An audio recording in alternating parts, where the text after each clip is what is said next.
Welcome to the Talking Leadership podcast. This is your podcast host, Eric Perez. Again, hoping everyone is doing well through the COVID-19 situation we're all facing. Today's podcast guest was formerly a research development advisor with the University of Western Australia. She is currently the Chief Executive Officer of the Cooperative Research Centre for Honeybee Products Limited. I'd like to welcome to the podcast Dr. Liz Barbour. Liz Barbour, how are you, Liz? Oh, yeah, well, thanks, Eric. Look, I appreciate your time and thank you for joining me on the podcast. Let's kick things off where all of the podcasts start. In which industry was your first leadership role and why did you take that on, Liz? I think, at all times, everybody is a leader. Even if I'm sitting in a room and maybe I've got the greatest responsibility, but I don't necessarily have to take the leadership role because it depends what decision's actually being made. So, different circumstances require different sort of levels of leadership. But if you really want to go when I had to take the responsibility of being the leader, I would say it was when I did the Seed Technologies role. It was quite different because it was across a number of geographically different sites, because it wasn't just in Perth, it was up at Kununurra and down in Manjimup, so it was a lot of travelling. And it was a lot of sort of people at different places, remote places. So it was a very interesting role to take on. So let's move on to the next question. In your experience, have you found a difference between the leadership and management function? And what does that look like, Liz? The leadership, to me, actually brings a level of believing and caring about a vision. So the vision is actually very, very important. Whereas the management is actually more about ticking boxes, which is just as important. You can't just, be a leader with a vision. It doesn't actually work. You've actually got to be able to enact whatever the vision is. So I think they're two different roles, but they're actually as important as each other. So they are different, but you need both of them to be a good leader, I think.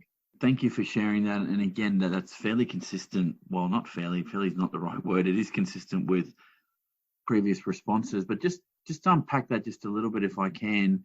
Do you see that managers can have that leadership role without actually being assigned a formal leader title? Yeah, that's such a really good question. I once went on this course when there were two gentlemen that were invited in to, come and speak to us. And one of them, the head of a, very big shipping company here. And he was totally clear about what he envisaged for his company. You could just see it. It was just amazing. And the other guy came in and he actually literally was quoting almost from a textbook. You could have just about read the textbook with him as he was telling us about, how to do it. The guy who's head of the shipping company, the company is still going from strength to strength. The other guy just disappeared off the scene. So I think it's actually very important that, when you are leader, you've got to be able to have that everybody can see that vision, what you're doing. So it doesn't matter, you can be as good manager as you can be, but you've still got to know where you're going. You've got to know that path.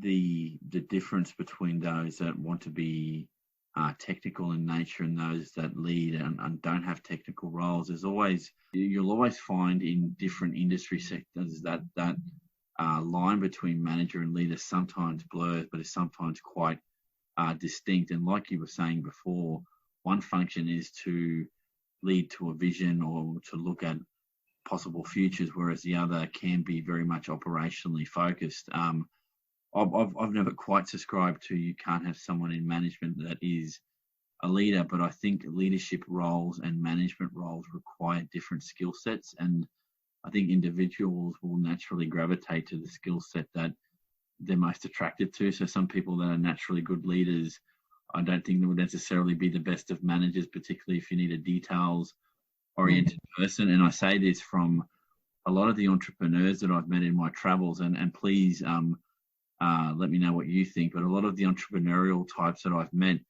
are very big picture, big detail people, but some of them have said fairly openly, I'm good at what I do, but if you ask me to do the little detail stuff, I have no idea and I have no interest in doing that stuff. And have you found that in your travels with those that would fit under that sort of entrepreneurial umbrella? Yeah, well, I guess the other thing that I notice is where the people, it depends what team they've got behind them. So I think what's really important, that is, if you are that sort of vision person, you've got to make sure that you've got somebody with you that actually deals with the detail. And I think it's about choosing your team. I think it's actually very important that the people around you all have very different skills, and they make up, as a whole, you make up a strength. I think you've got to know what your weaknesses are, and you've got to make sure that the people that are with you cover those weaknesses, so that, as a whole, you're actually a strength. So I think, often, I see people always seem to employ the same, they employ like for like, and it doesn't work. So, you actually need to, variety is the spice of life. It really is. I think the more diverse you are, the more different you are in a team and a group. I love that video that was a YouTube video. And it was, about the first person got up and danced, and he looked like a real idiot. And then it's only when the second person joins, isn't it, that they start looking, like a bit of a leader, So it's that second person, or that other person that supports you, is the most critical thing. If you don't have people supporting you, you're not a leader. So you have to have your team around you. How do you deal with errors or mistakes that are attributed to your leadership? Now, I don't mean this, and I've had to clarify this in a couple of podcasts, I don't mean in a catastrophic way that will endanger the organisation, but just in your normal travels as a leader, when you've made a mistake, how do you deal with that as a leader, Liz? Well, I think the most important thing is to admit it, because it's something that I've noticed with some people, they just won't admit it. And I think, to me, you've got to admit your mistake. It makes you, with everyone, and it makes everybody on the same level. So you have to admit if you've made a mistake, but the biggest thing is that you never make it twice. So you have to make sure that whatever you admit to, you put the procedures in place that it never happens again. So, that's the sort of the challenge that you give yourself. If you want to self-improve and you want to be better as a leader, or anybody, it doesn't matter whether you're a leader or not, it doesn't matter who you are, you've actually got to admit to your mistakes. I remember the first time when we started with the blue gum, we were doing a blue gum breeding program, and we'd actually reviewed everything to such a degree, what we could actually do in terms of output, in terms of seed production. And the science just didn't match up with what, in the end, when we came to do it, we were actually, fell short of what our goal was. And, everybody's going to bury it under the carpet. And I said, no, we've got to go back and we've got to look why we went wrong. What assumptions did we make that we actually, we came up wrong? And you have to do it. You have to know when you predict something and it doesn't come out, where did you go wrong? You've got to know it. And I think we all learned a huge lesson, with that. The whole group, when we went through it, was fantastic. It was a really good exercise. If you can admit that you've made the mistake, it humanises you instantly, that you're not above making that mistake. It's how do you then deal with it that is the issue, and you covered that quite well. And yeah, I think you need to learn from errors. So let's go on, again, not a negative, but something that I need to ask you. What's the most difficult part about being a leader? Okay, now I've thought about that, and I actually think it's the workload. I think it's just so much work. Because the thing about being a good leader is really to make everybody be able to perform to the best that they can, around you. And it gets exhausting, I can tell you, because the whole time they're looking, you mean to be this calm and collective thing, but meanwhile, you've been working flat out just to make sure that everybody looks, okay, and they look fine. I think it's just the workload. If the thing doesn't work, it's you.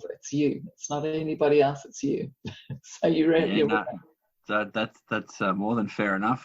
So let's move on to something more positive then, Liz. So how do you measure success as a leader? And what I don't mean here is the typical of the KPI is this or whatever. It can be any measure you like. And again, one of the reasons for asking this particular question in the podcast is around success means different things to different people. So it doesn't necessarily have to be in the role you've had, but generally speaking, what's a measure of success for you as a leader? When other people are so excited, there's nothing better than somebody coming in and they've achieved something and they want to share it with you.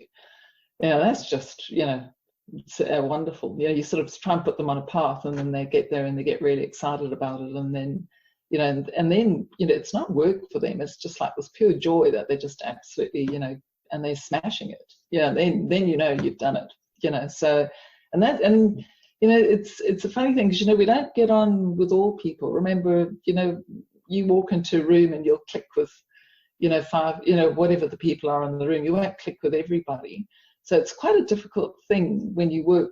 I basically have 30 projects happening. So it's 60 people all involved and whatever, it's a lot of people. Not everybody's going to like me. It's quite a challenge to get people feeling that they're delivering and, they're really feeling like they're doing the home runs. That's a good feeling.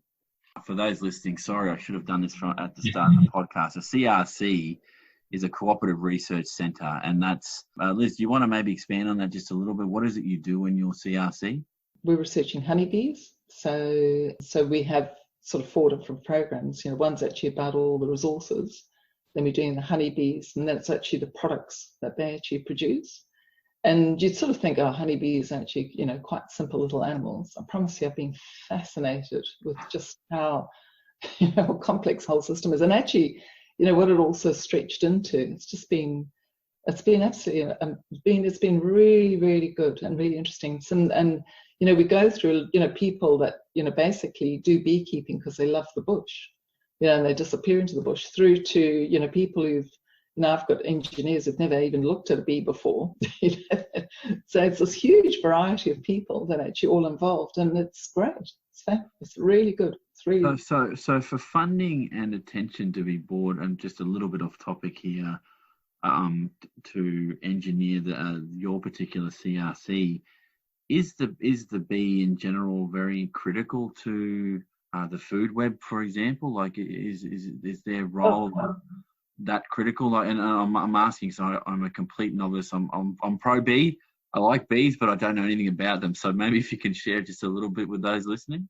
Yeah, so it was actually, we've been working through, so I've been working with a lovely gentleman at Curtin University, John Kozinski, and he's been working through the valuation of pollination services for Australia.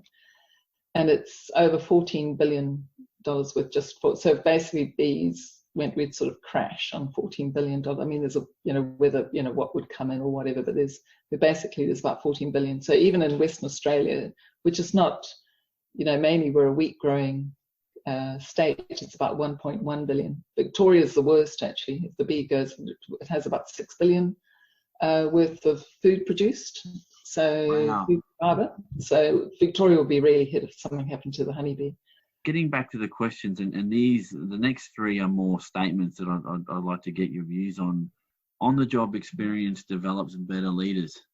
Oh, yeah, no, I agree. I think, but I think, it's this observing. I think that's actually what's really good, and just questioning. You can't just observe, you've actually got to question things, what you observe. So I think, yeah, it's definitely, I think the other thing also is to be challenged. Actually, I did have gone on a few these leadership courses, and the one that I found actually most confronting was actually it was really excellent. But, the first thing you go through all this about this character, sort of knowing who you are. But the second part of it was actually seeing how everybody saw you.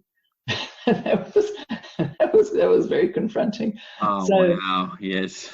Yeah, because we had this absolute, and I never realised, you had this absolute personal image, in your head, and then it was quite amazing what people actually really, go, okay, this doesn't quite add up, and it was a fantastic reality check. You've got to, what you think of yourself is not what somebody else thinks of you by any means. So I think you've got to keep watching how people react to you and how things, and actually how other people deal with things as well. So it's all this, watching, listening, learning, sort of seeing how it works. Outside of job experience, does formal education in your mind help to develop better leaders? What education does is it actually teaches you how to teach yourself. Everything that I did at university, I don't do now. I've actually taught myself a whole lot of new skills. I'm sure it's the same as you. You move on. But what university does it is I know exactly where to go and find, how to do it. If somebody tells me, go, Lazard, please go and do this, I want an answer on this, exactly where to go, how to present the report, how to stand up and give the talk if you have to. You're completely trained and all of that. You can do all the statistical analysis. You can do all sorts of things. And I think, You know, the funny thing was when I was a research development advisor, you know, some of the PhDs would come at the end and, oh, you know, what can I do? And I'm saying, have you got any idea of the skills that you now have, you know, at your fingertips? Just absolutely amazed. And I, you know, I used to reel them off, and I said, you know, you can do, you know, you can write really well, you can research, you know, you can answer in-depth, you know, questions, you can do all sorts of things, you can present, you can whatever. And they were just like, oh, of course, you know, off they tootle off, you know.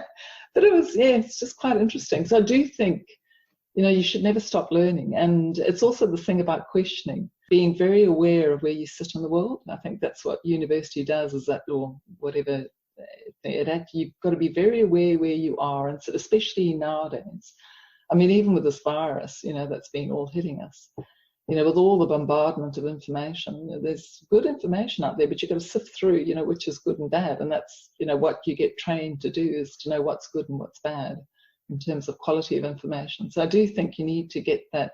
I do think you need some sort of training to pick it up and know.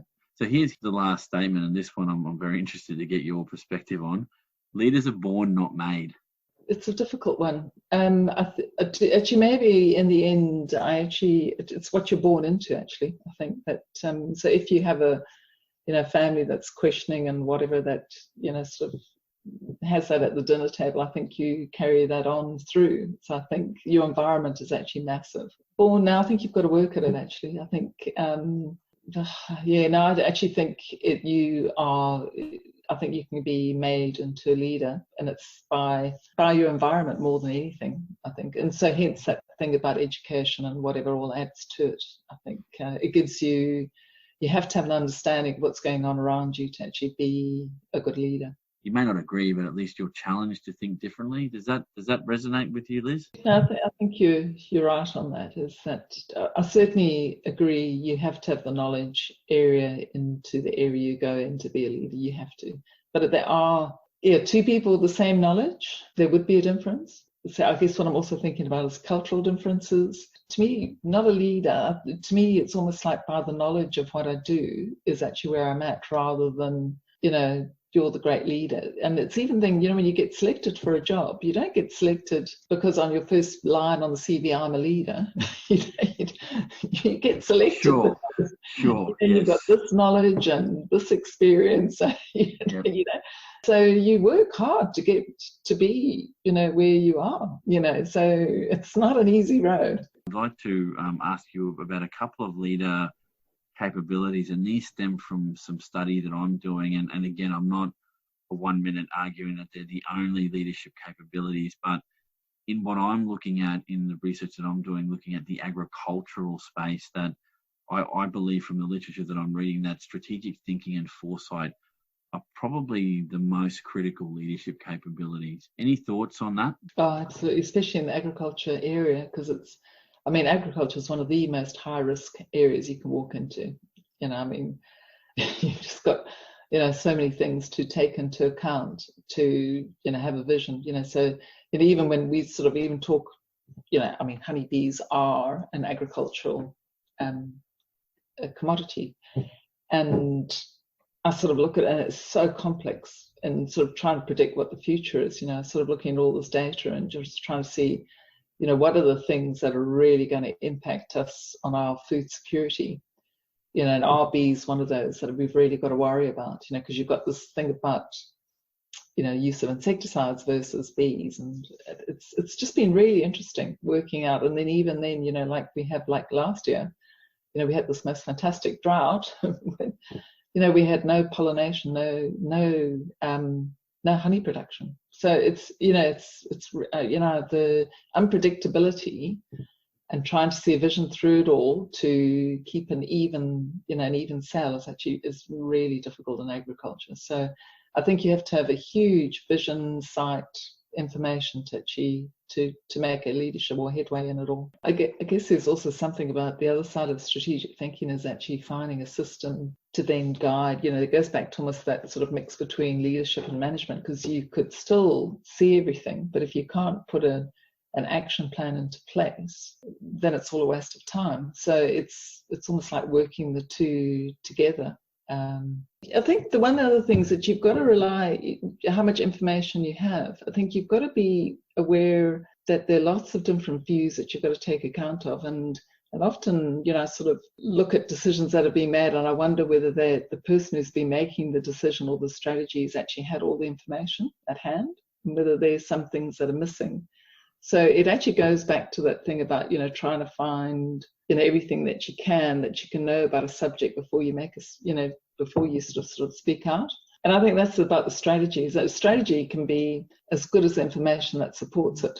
That old adage, garbage in, garbage out with strategy. Yeah, no, I fully agree. So, Liz, final question in the podcast here, and this has been a great discussion, but this one I've often got some very interesting insights into leadership. So what might you say to a younger version of yourself about being an effective leader?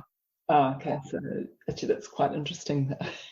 So I'll go. So one thing I do know about to read a lot, listen and learn. I think and the other thing that I think is very important is that people talk quite differently to how they write. So you can't just listen to people, you've actually got to read as well. They've completely two different communication levels, so you've got to do both. And I think the other thing actually is maybe on a personal thing is actually try and manage the workload, which you picked up on before. To me, it would be, read, listen, and learn a lot more. And then basically, try and, you're right, not go after everything, but be quite careful about what you choose to go after, to put your time into. No, that's a fantastic way to conclude the podcast. Look, thank you for your time, Liz. Much appreciated. This is Eric Perez with Talking Leadership. I've been talking leadership today with Liz Barbour, the CEO of the CRC for Honeybee Products Limited. Thanks, everyone, for tuning in, and I'll do on the next podcast.